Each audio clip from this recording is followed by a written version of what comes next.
हम गैस की समस्या से सारा देश जूझ रहा है। हमारे देश में कोई परेशानी नहीं है। बढ़वाने की भी स्थिति कुछ क्या स्थिति है? जी, हमारे यहाँ पेट्रोल और डीज़ल की सप्लाई या उसके डिस्ट्रीब्यूशन में कोई भी समस्या नहीं है। इस संबंध में अभी हम लोगों ने सारे पेट्रोल पंप ऑपरेटर्स की बैठक भी करी हुई थी और उनको भी अवगत कराया है कि दिशा निर्देश का पालन करते हुए वो सुचारू रूप से अपना काम जारी रखें। साथ में हमारे यहाँ जो एलएनजी के सिलेंडर्स की सप्लाई है उसकी स्थिति भी सामान्य ही है।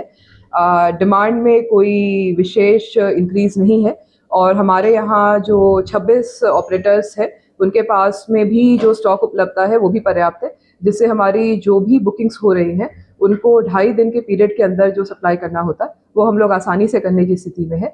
सभी से बात करके उनको अपने वितरण की व्यवस्था को और सुदृढ़ करने के लिए बोला गया है और साथ में इंडेंट इत्यादि टाइमली रेस कर स्टॉक प्राप्त करके आम नागरिकों को बिना किसी असुविधा के तत्काल रूप से उनकी मांगों को पूर्ति करने हेतु बोला गया है।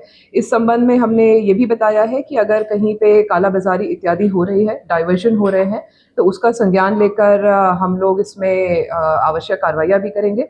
एसडीएम्स को भी इसमें निर्देशित करा है कि डेली वो जो स्टॉक्स हैं उनका ओपनिंग और क्लोजिंग है उसको एक बार मॉनिटर कर ले, जिससे यदि कोई डाइवर्जन इत्यादि हो रहा है तो उसकी जानकारी हमें प्राप्त हो पाए।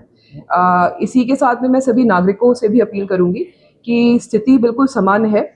हमें ज़िले को या प्रदेश को सप्लाई में कहीं भी कोई बाधा नहीं है। आप रूटीन के मान से समय सीमा के अंदर इन सभी जो फ्यूल सोर्सेज हैं उनकी आपूर्ति प्राप्त कर सकते हैं। वाहनों की चेकिंग हुई मैडम जो गैस से संचालित बिल्कुल, ये भी हम लोग देख रहे हैं कि यदि कोई इलीगल वे में इसका यूज़ कर रहा है तो उसका हम लोग संज्ञान लेकर उसमें कार्रवाई करेंगे। मैडम व्यावसायिक जो सिलेंडर है वो नहीं मिल पा रहे हैं, ऐसे में क्या मतलब निर्देशित करेंगे, क्या अपील करेंगे? जी, इसमें बहुत ही महत्वपूर्ण है। मैं सभी जो हमारे केटरर एसोसिएशन है, मैरिज गार्डन है, होटल इत्यादि है, उनसे यही अनुरोध करूँगी कि अन्य वैकल्पिक सोर्सेज़ को हम लोग यूज़ कर सकते हैं।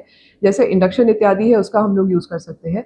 साथ में डीज़ल भट्टी भी होती है हमारी जो करीब 20-25 हज़ार की होती है और बल्क में उसके ऊपर खाना इत्यादि बनाया जा सकता है, उसका उपयोग कर सकते हैं। मेन्यू को भी एक बार पुनर्विचार किया जा सकता है। ज़्यादा ईंधन वाली चीज़ें रोटी पराठे से शिफ्ट होके हम लोग कोई अन्य बल्क टाइप के मेन्यू है उनको भी हम लोग इनकॉर्पोरेट कर सकते हैं। तो थोड़ा विवेकपूर्ण निर्णय लेकर अगर कोई प्रतिकूल स्थिति बन रही है तो मेरा अनुरोध रहेगा कि उससे हम लोग आसानी से सामना कर सकते हैं।